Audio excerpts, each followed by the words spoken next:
श्रीमद् भगवद गीता और मेरी यात्रा। अपने चारों ओर विकृति देखकर मेरा मन व्याकुल हो उठा। विकृति आप समझ सकते हैं। विकृति चाहे मानसिक हो, शारीरिक हो, पारिवारिक हो या सामाजिक हो, अर्थात जहां पर भी संतुलन में कार्य नहीं हो रहा वह स्थान विकृति माना जाता है। और इस विकृति का कारण ढूंढने के लिए मुझे एक ही सहारा मिला, श्रीमद् भगवद गीता। चूंकि हमने अपने बड़े बुजुर्गों गुरुजनों से यही सुन रखा है कि श्रीमद् भगवद गीता एक ऐसा ग्रंथ है जहां मनुष्य के सभी प्रश्नों के उत्तर हैं।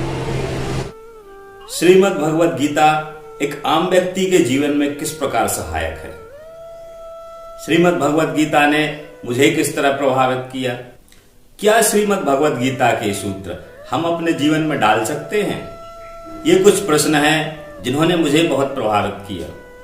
और ऐसे ही अन्य बहुत से प्रश्नों को लेकर मुझे क्या क्या अनुभव हुए वे सब मैं आप सभी के सामने शेयर करूंगा। हो सकता है कि आपको इससे लाभ हो। हरे कृष्णा मित्रों, मैं मनोज शुक्ला। जैसा कि आप सभी को पता है, मैं पिछले 12 वर्षों से ज्योतिष क्षेत्र से जुड़ा हुआ हूं। ज्योतिष क्षेत्र से जुड़ा होने के कारण आप समझ सकते हैं, अक्सर मेरे पास ऐसी कुंडलियां विश्लेषण के लिए आती जिसको देखकर हमें ऐसा लगता है कि सामने वाला बहुत बुरी तरह पीड़ित है। ज्योतिष से संबंधित अनुभव में हमने यही पाया कि जितने भी लोग परेशान हैं, पीड़ित हैं, कर्जे में हैं, अपनों से परेशान हैं, उनकी कुंडलियों में ग्रहों की स्थिति बहुत ही दूषित अवस्था में है। इसी प्रकार हमारा ज्योतिष का कार्य बहुत वर्षों तक चलता रहा। ऐसे ही एक बार हमारे मन में विचार आया कि आखिरकार संसार में इतना दुख क्यों है, क्यों इतने लोग पीड़ित और परेशान हैं, क्या इसमें ईश्वर कुछ नहीं कर सकता। ऐसे ही बहुत सारे प्रश्नों को लेकर हमारे मन में बहुत जिज्ञासा थी और इन्हीं प्रश्नों के उत्तर खोजते खोजते हम पहुंचे श्रीमद् भगवद गीता के द्वार पर। यदि आपके मन में भी ऐसे प्रश्न उठते हो तो बधाई हो, आपका जीवन भी अध्यात्म की ओर अग्रसर होने वाला है। मन में बहुत सारी जिज्ञासाएं, प्रश्न और जीवन में तीव्र वैराग्य, यह हमारी आध्यात्मिक यात्रा की ओर आगे बढ़ने के लिए एक संकेत है जिसे हमें समझना चाहिए। ऐसा ही मेरे जीवन में भी हुआ। जब मैंने श्रीमद् भगवद गीता का अध्ययन किया तब मुझे मिली उसमें कर्मा थ्योरी। कर्मा थ्योरी एक ऐसी थ्योरी है जिसको शायद ही कोई व्यक्ति काट सके। कर्म के द्वारा ही हम अपने ग्रहों को दूषित करते हैं और कर्म के द्वारा ही हम अपने ग्रहों को शुद्ध करते हैं। यह हम सबको जानना अनिवार्य है। और जब हमने कर्मा थ्योरी देखी तो वहां पर हमको कर्म के बहुत सारे प्रकार मिले। लौकिक दुनिया में कर्म के बारे में केवल हम इतना ही जानते हैं कि कर्म किए जब फल की इच्छा मत करो।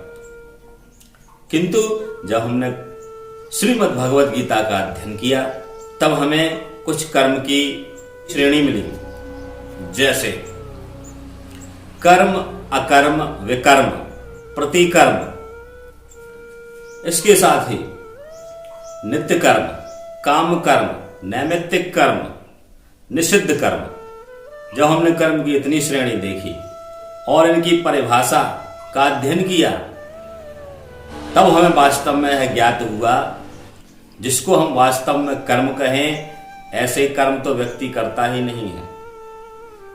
इसके विपरीत व्यक्ति अपने जीवन भर या तो विपरीत कर्म करेगा या निषिद्ध कर्म करेगा।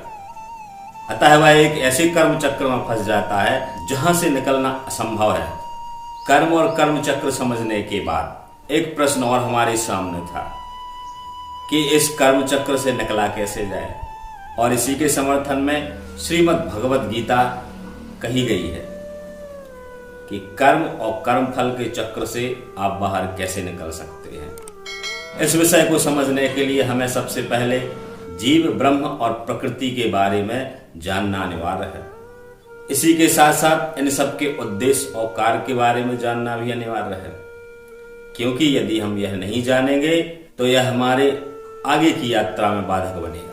इसलिए हमें यह जानना बहुत ही अनिवार्य है कि हम क्या हैं, ईश्वर क्या है, प्रकृति क्या है और इन चीजों से हमारा संबंध क्या है, ये हमें किस प्रकार प्रभावित करते हैं। इन विषयों को जानने और अच्छी तरह भली भांति समझने के बाद आगे प्रश्न आता है, आखिर गीता का मुख्य उद्देश्य क्या है? क्या गीता का उद्देश्य ज्ञान देना है या फिर मुक्ति देना है? चलिए इस पर भी चर्चा करते हैं। तो हमारे अनुभव में यह रहा कि गीता का मूल उद्देश्य अपने मूल स्वभाव को जानना और इसके साथ साथ अपने कर्तव्य का बोध करना है।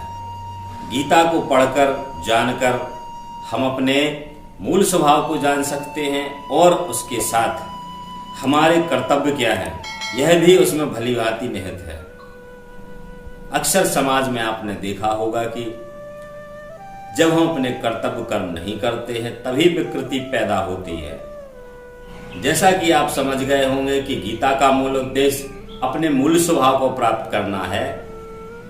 इसी मूल स्वभाव को प्राप्त करने के लिए समाज में न जाने कितने ही पूजा पद्धतियां, मंत्र जाप, उपासनाएं हैं और जब हम अपनी मूल अवस्था प्राप्त कर लेते हैं तो इसी को विद्वानों ने अपनी अपनी भाषा में तत्व ज्ञान, आत्मज्ञान, ब्रह्म ज्ञान की संज्ञा दी है।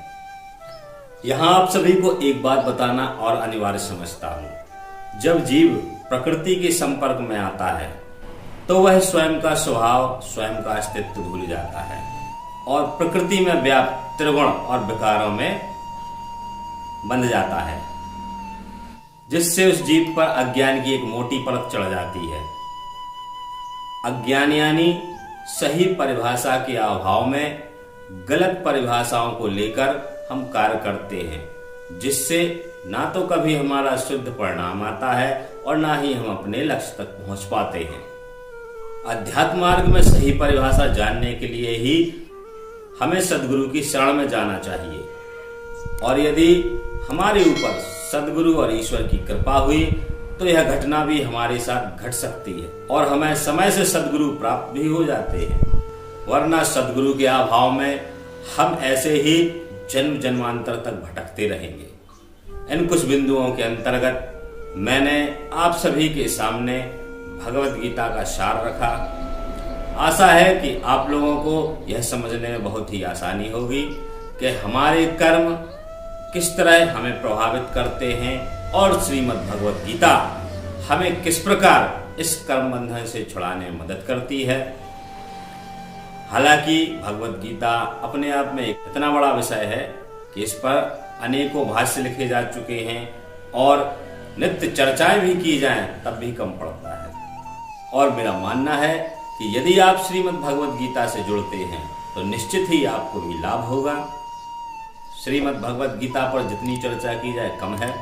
मिलते हैं किसी और एपिसोड में, तब तक के लिए हरे कृष्णा।